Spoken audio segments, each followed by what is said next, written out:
Empecemos, Poli, No puedo, crucemos los dedos. nunca pude. Ya no sé qué hacer porque estamos acá frente a la cámara.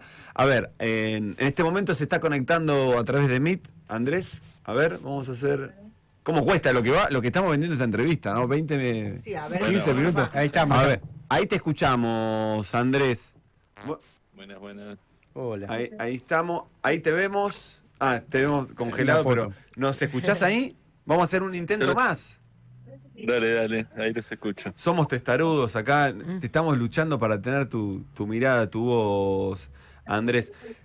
Bueno, recién estábamos comentando el informe de la organización del Centro de Estudios Económicos y Sociales, Carolina Ortiz, sobre este crecimiento dispar de la economía.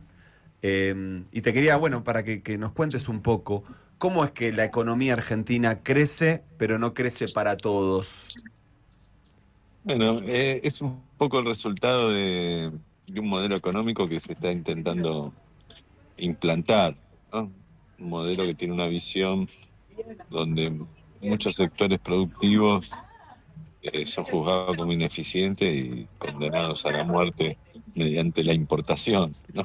Entonces hay una apertura a la importación con un dólar barato que está generando una crisis, especialmente en las manufacturas, sobre todo en todos los eslabones productivos, mientras que hay una expansión importante, aún con un dólar abaratado, de los sectores primarios, tanto agrícola como hidrocarburos, como minería. Y esto está dando un resultado dispar, donde crecen los sectores primarios, acompañan algunos servicios, no compiten con importación, mientras entra en crisis el sector más productivo que compite con importación. Y por eso estamos viendo que el impacto en términos de número, por ejemplo, del mercado de trabajo, en términos de distribución de ingresos, en términos de distribución incluso geográficos de la producción y de la riqueza, es muy desigual, ¿no? Mientras que hay sectores que están pasando por un momento muy bueno, empresas de servicios públicos que le han dado aumentos de tarifa a lo loco, sectores primarios que le han permitido regímenes muy favorables para las empresas, y que tienen también un contexto internacional favorable, incluso en el marco de la alianza con Estados Unidos de extracción de recursos, en paralelo a una crisis de lo que son los sectores productivos, especialmente urbanos, más manufactureros, ¿no? Y en términos también de distribución de los frutos, digamos, de esa riqueza, nosotros vemos, por ejemplo, que la destrucción de empleos en los sectores manufactureros no alcanza a ser compensada en los sectores primarios. Se ve una destrucción neta de empleos que se concentra en las grandes ciudades, mientras que crecen en algunas provincias del interior los puestos de trabajo, pero son en menor cantidad. Un proceso de informalización del trabajo, o sea, los que pierden su empleo formal están saliendo a changuear por plataforma, a manejar auto o a hacer entrega pedido. Y también una muy desigual distribución también de la riqueza, por nosotros vemos también que ese crecimiento se da con salarios que van perdiendo caracterización tanto los públicos como los privados, ¿no? Los únicos salarios que crecen son de los informales, pero nosotros ahí hacemos un análisis, mostramos que es más bien un problema estadístico de medición y no un resultado real de la economía. Ahora, Andrés, digo, vos le das fundamento a este planteo, pero alguien nos podría decir, ¿pero es sustentable o no este modelo económico? Porque las cuentas cierran. O sea, perdemos los trabajadores de a pie, ¿no? Perdemos, pero ¿es sustentable? Porque también se escuchan por ahí miradas que un poco, no apocalípticas, pero muy críticas, de que dicen, bueno, esto estalla en cualquier momento, o implosiona, o explosiona, o dependemos del endeudamiento del Tesoro de los Estados Unidos, o el swap con China. ¿Es sustentable o no es sustentable este modelo económico? Mira, en términos de cuentas externas, a la Argentina la llevaron a una situación donde ningún esquema es sustentable. El endeudamiento externo que generaron 2 años y pico con Macri y después agrandado ahora con el nuevo crédito con el FMI, 20.000 millones de más, ese nivel de deuda externa y vencimientos que tiene es inviable para la Argentina bajo cualquier esquema económico. Por eso es acompañado de una permanente renegociación, en este caso un sabotaje del Fondo Monetario, después de intervención del Tesoro, porque está hecho así a propósito, para que la única forma de sostenerse sea necesitando financiamiento y apoyo norteamericano. En realidad es un elemento de dominación. endeudaron al país por fuera de su capacidad de pago para que después esté siempre al borde de la cesación de pago, necesitando refinanciamiento de actores norteamericanos y a partir de eso se genera una influencia geopolítica de parte de la potencia norteamericana en nuestro país, en el marco de un esquema económico que busca moldear a la Argentina como un productor de recursos naturales para la potencia del norte al menor costo posible, por eso están tan desesperados por bajar el costo argentino para extraer materias primas lo más barato posible para los centros desarrollados, especialmente norteamericanos, en la estrategia de Milei. Entonces, sustentable siempre va a ser sustentable con apoyo externo, porque si no, no hay esquema sustentable. El nivel de exportaciones de Argentina, aún con vaca muerta, al menos con este nivel de importaciones, no alcanza para generar el saldo para pagar la deuda.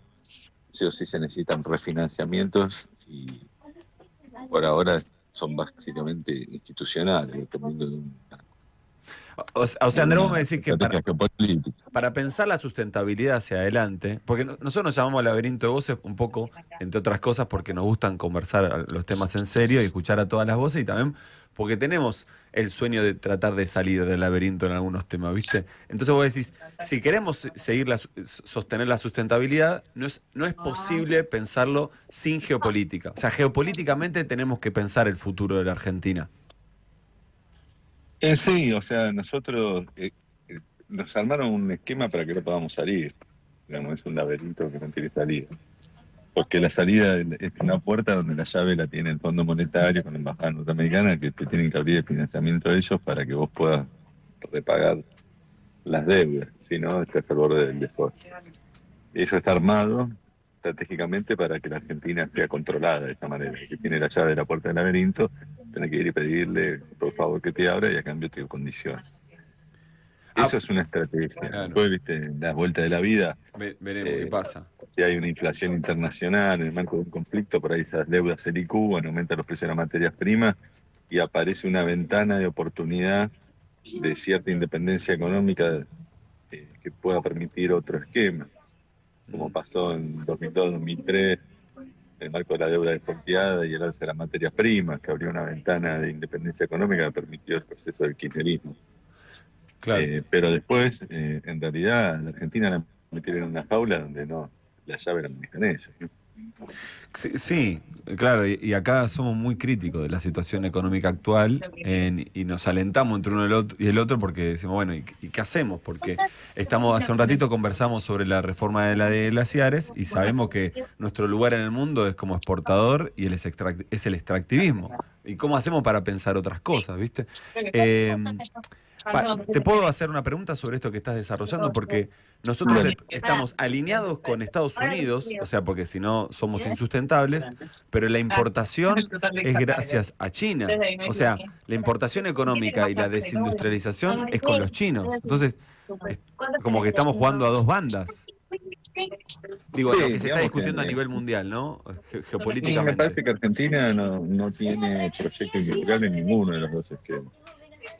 Mm, Digamos, con los norteamericanos tampoco. Fíjate que el acuerdo de libre comercio con Estados Unidos es totalmente unilateral. Argentina se abre en todos los sectores y eso un poquito más de carne y sujeto a veto unidireccional contra el mercado.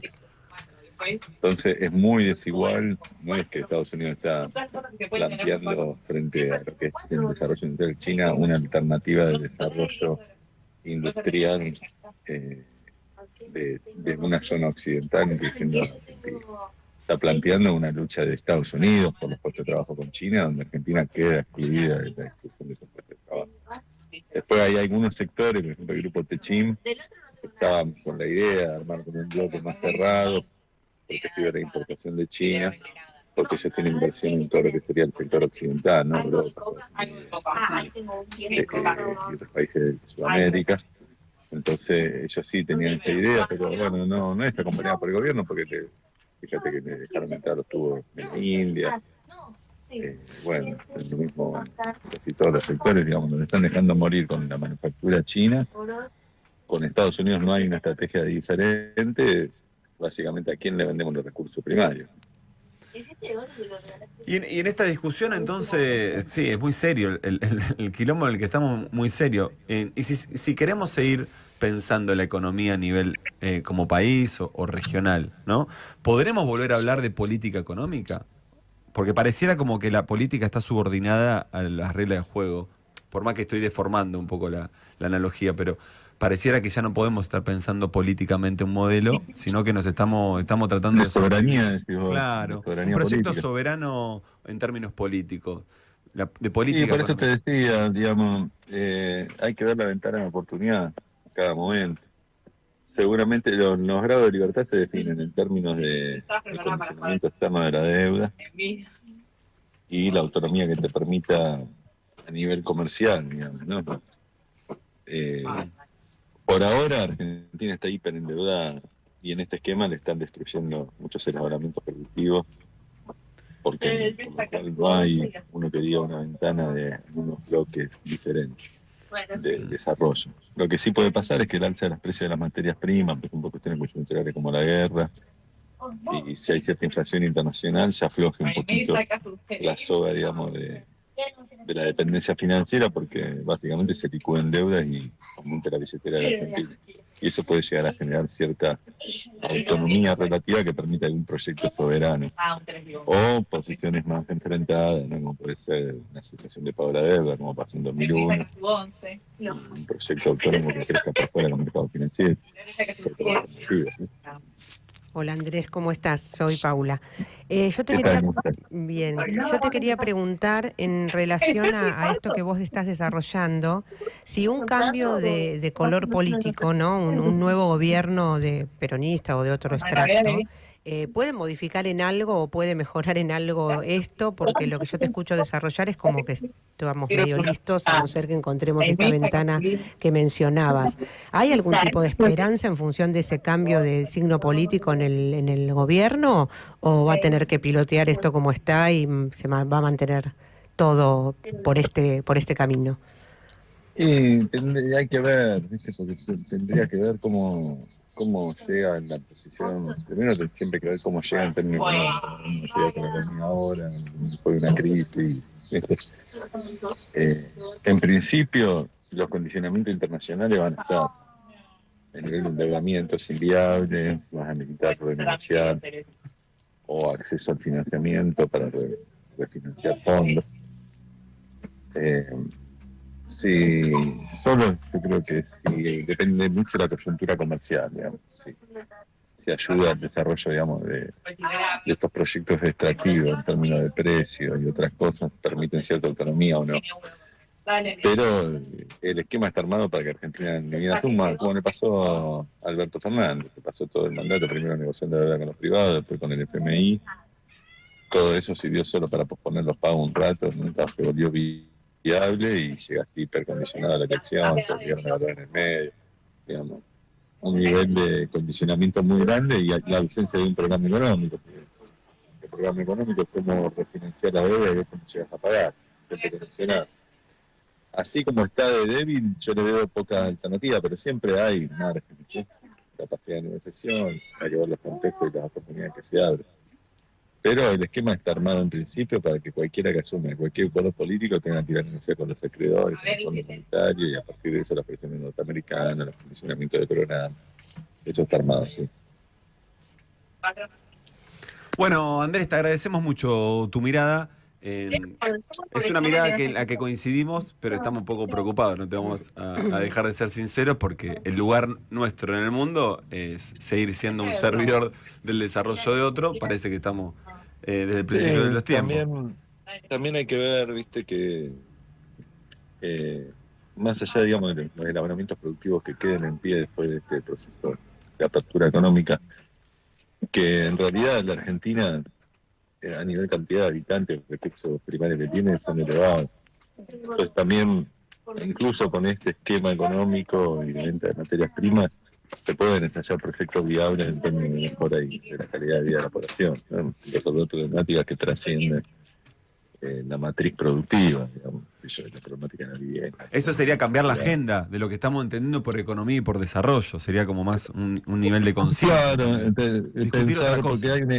hay una idea del desarrollo como un derrame del crecimiento de los sectores que compiten internacionalmente. Entonces, en la fantasía de los liberales de que los sectores primarios van a generar desarrollo por su propio crecimiento, y la fantasía peroncha es que es la industria, ¿no? La que va a derramar en mejora del mercado de trabajo, mayores recursos económicos para la población y solución de los problemas.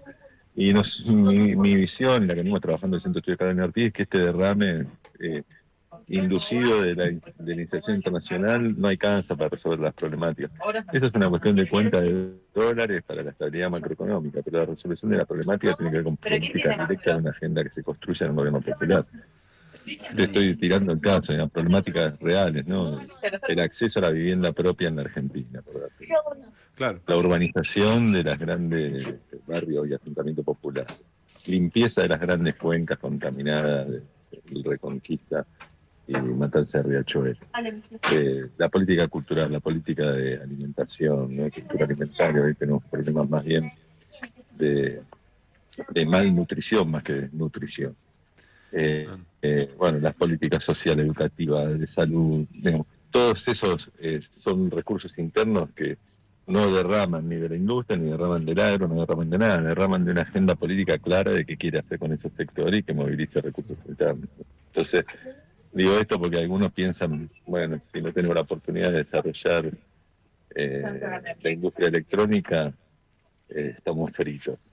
No, ojalá tuviéramos una industria electrónica de punto, seguro sería más fácil en muchas cosas, pero la resolución de un montón de otras problemáticas no tiene y no está atada a eso, ¿no? Sí. No, muy interesante. Hay que volver a plantear algunas urgencias o prioridades en términos soberanos, ¿no? Un esquema claro de cuáles son las grandes problemáticas Claro. del pueblo argentino y cuál es una estrategia de resolución. Obviamente con un esquema económico más favorable, más simple, que resolver una crisis cambiaria y una economía en recesión no es lo mismo que tener la economía en expansión, ¿no? Sí. Obviamente el contexto económico ayuda y la necesidad de una estabilidad macroeconómica, etcétera. Pero después hay un montón de políticas que no tienen que ver con eso. El costo de los terrenos, la política de vivienda, trasciende eso. Sí. Trasciende, pero al mismo tiempo no subestima, ¿no? O sea, sin subestimar la macroeconomía, poder discutir en términos económicos la agenda del pueblo trabajador. Sí, digamos, ponerle que acordamos la necesidad de una relativa estabilidad macroeconómica, pero bueno, también la necesidad de ciertas políticas para resolver cuestiones urgentes a nivel de calidad de vida popular. Y no pensar todo esto como un derrame de un esquema económico, que se soluciona con un tipo de cambio más alto, ciertos aranceles, y esto derivará en la felicidad popular. Una idea, eso puede derivar en que le agreguen, en vez de que el auto sea un 80% valor agregado externo, sea un 75%, pero no va a cambiar la calidad de vida de la mayoría popular. Eso se logra con un programa económico que apueste a resolver las grandes problemáticas con cierta estabilidad macro. Genial. Pero que no confunda, digamos, la resolución del problema interno, la movilización de recursos, que tiene que ver con políticas puntuales bien dirigidas y con cambio de regulaciones, con un esquema de iniciación internacional y que todo se soluciona por simple derrame. Mirá lo que pasó en la etapa 2002, 2012, se creó, las tenemos hasta 2015, pero 2012 te la marcaba por una etapa excepcional de crecimiento de la Argentina y la problemática de la vivienda se agravó de solucionarse. Entonces, por eso estoy diciendo que no se tiene que confundir el contexto macro general con la resolución de problemáticas puntuales que hacen a la calidad de vida de las mayorías. Total. Bueno, nos gusta escuchar esa parte porque de un economista que esté pensando en la agenda y que en combinar, ¿no? En cruzar cuestiones más macro, micro y de calidad de vida, me parece que es parte de la tarea para avanzar en algún punto, porque si no nos quedamos criticando o pensando una situación muy compleja, ¿no? Y tampoco se avisora algo muy bueno en los próximos años. Pero bueno, Andrés, te dejamos acá, te dejamos libre, te agradecemos las ganas que le pusiste a que podamos realizar la entrevista y conversar un ratito. No, gracias a ustedes, les mando un abrazo y un saludo a todos los oyentes. Dale. Bueno, pasó Andrés hacia ahí, la entrevista costó y nos dejó como, ¿no? Un poco acá, pero tenemos cacheteados. un equipazo de producción que hizo. Insistió, Sí, insistidor. se saltaban casi se toman el helicóptero. Parecían los chinos que juegan al ping-pong doble, ¿viste? Claro, Uno se atrás tiraban del la otro. pelotita Podríamos escuchar los mensajes, los audios que nos enviaron los oyentes. Y sí, yo como creo para que el cierre. estamos cerrando, son las 2. Hay gente que está Tenemos agarrando la hambre mochila. ya. Tenemos hambre, estamos cansados. Vamos con una tandita y volvemos Con con los la oyentes. despedida de los oyentes. Y hasta luego. Y besos Dale, en la frente. Vamos con tandita y volvemos.